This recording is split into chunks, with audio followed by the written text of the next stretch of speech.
lebih dari 25. Guys, kita lagi mengikuti MPKM. Lebih dari 25, Bapak Ibu. Dan itu tidak kami paksa, tapi kami kasih motivasi terus, ya. Dan mereka tetap lagi mau kuliah, bayar nggak? Kalau MPKM bayar bulan, ya banyak. Karena dia kuliah juga. Dia bilang, oh MPKM gratis. Kalau memang ada dana dapat diambil dari program exit, ya itu memang bonus dia. Tapi bukan itu tadi.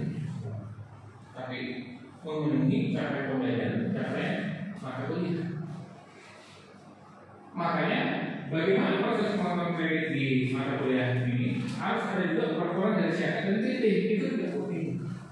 Dan bagaimana pengakuan kredit satu mata kuliah yang PT itu harus sudah ada dari PDDT. Kalau yang ini kan memang betul-betul dia dari PT sendiri, boleh.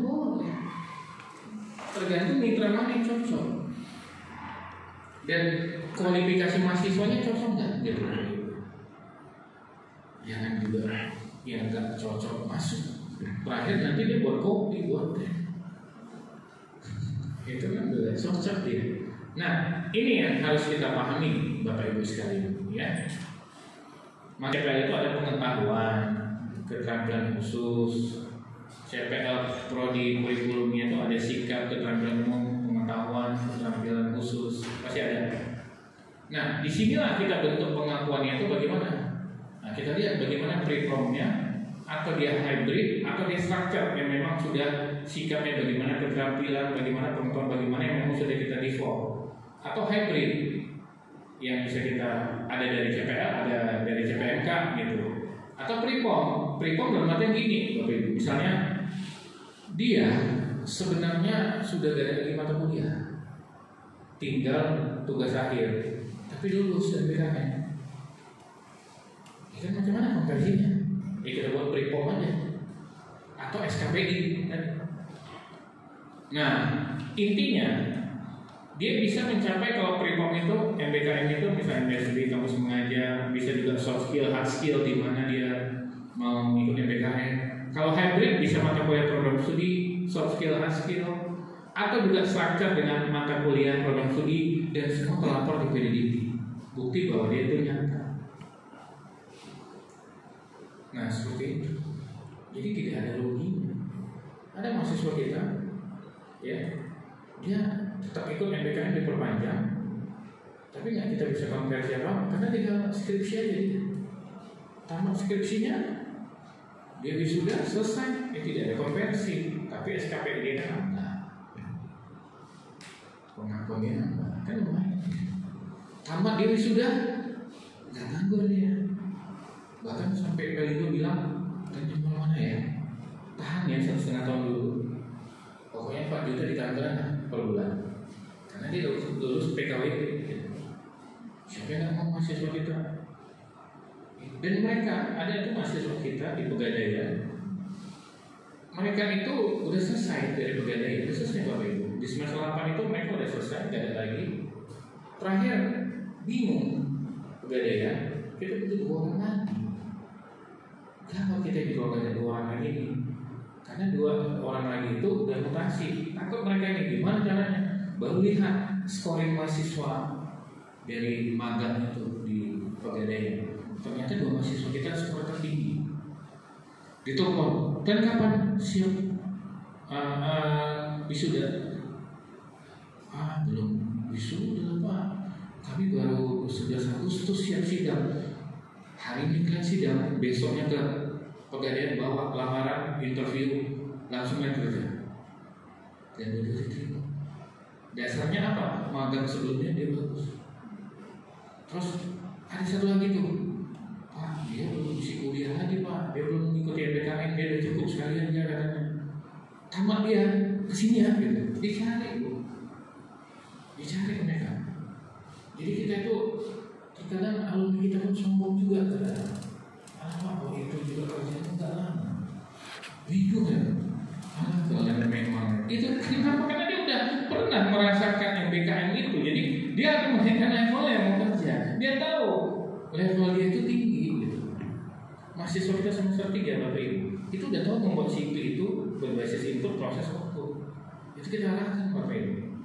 Mungkin mereka bilang, sedikit kali input kita, yuk kita ikut kegiatan lagi. Mereka sendiri. Kan banyak juga sombong itu orang tuh kan. Tapi udah nggak apa-apa. Sombong di jalan benar kan nggak apa-apa ya. Seperti itu kan dari awal udah kita arahkan Bapak Ibu. Yuk kita betulin CV-nya. Ada lah ini buat CV-nya. Ya kan buat CV SD, SMP, SMA dibuatnya. Apa pun lah aja. Kalau Anda sudah di kuliah, cerita masalah kuliahnya aja. Jangan cerita lagi SMA, SMK. Karena nggak akan mau perusahaan itu. Pada saat kuliah, you sudah ngapain? Selesai. Oh iya Pak baik. Makanya gak heran beberapa mahasiswa kita bilang ini CV-nya bagus sekali. Wawancara Pelindo itu punyanya sudah begitu. Paten CV-nya belajar di mana? Nggak ada belajar di mana-mana tuh. Kami diarahkan aja. Oh iya oke. Makanya beberapa alumni kita itu memang sengaja mana lagi dari aja. Ditanya, padahal situ ada USU, ada UNIMED, ada UI. Nah itu dia. Kita bukan sebanding dengan mereka. Mereka itu dengan level lebih tinggi dari kita. Tapi kita meyakinkan dengan seberapa banyak yang masuk ke satu institusi, mereka punya nilai tambah. Itu aja kita pastikan dengan pola ini, soft skill dan hard skill. Maka kita sosialisasi mengenai MBKM itu rutin Bapak Ibu. Setahun itu bisa 4 kali. Di awal ketika mengikut, di akhir ketika mereka udah siap. Sosialisasi penyusunan tugas akhir itu. Kenapa? Biar mereka itu menjadi darah daging mereka.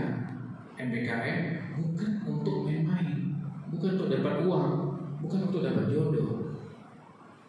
Akhirnya bahaya juga kan? Ketika mereka dapat jodoh, bawa anak pulang-pulang, gawat, saya yang jadi masalah. Saya kan dikejar-kejar dulu sama orang tuanya dan ditanya sama rektor. Pastinya. Nah ini Bapak Ibu yang harus kita pahami. Dari apa yang saya sebutkan ini, meluaslah MBKM itu. Bukan MBKM itu menyusahkan sebenarnya, tapi sebagai pilihan alternatif hak belajar mahasiswa sesuai dengan Permendikbud tadi. Nah, kita berbicara dulu masalah filosofi dan konsep, bukan teknis. Nah, makanya acuan pengakuan pencalonan bobot SKS kegiatan MBKM di mata kuliah harus dilihat CPL dan CPNK-nya.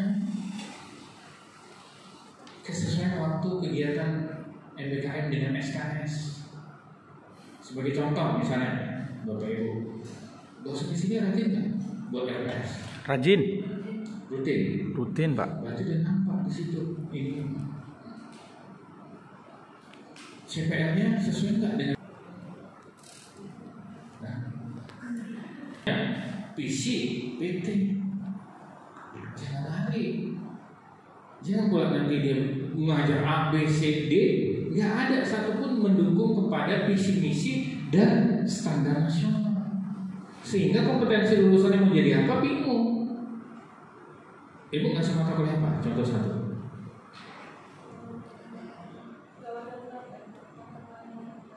Apa?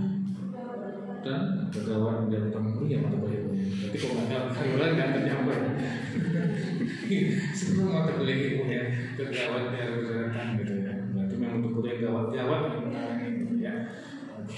Asal jangan mahasiswanya gawat semua bu ya. Makanya lagi gitu. Nah, berarti di mata kuliah ibu sudah menetapkan CPL-nya berdasarkan mata kuliah wajibnya 20 SKS mata kuliah ekivalen, CPL prodi dan kompetensi tambahannya apa? 20 SKS 900 jam misalnya. Ini contoh. Ya. Makanya ketika di MBKM 1 SKS 170 menit kali 16 minggu, ini yang menitnya seperti ini. 1 hari kegiatan pembelajaran itu 8 jam. Berarti 20 KS pembelajaran 20 kali 45 jam sama setara dengan 900 jam ini atau 8 jam sekali dia masuk atau 112,5 hari gitu. 112,5 per hari dibagi 20 hari kerja dalam sebulan berarti sekitar 5 sampai 6 bulan dia selesai. Itu baru dinyatakan MBKM 5 sampai 6 bulan mendukung kepada CPL dan CPNK. Jadi Pak, kalau dia 4 bulan boleh? masih bisa lah kita kategorikan boleh, tidak ada masalah. 3 bulan, nah ini yang harus kita ukur lagi. Kalau dini dia sebulan, nah lebih gawat lagi.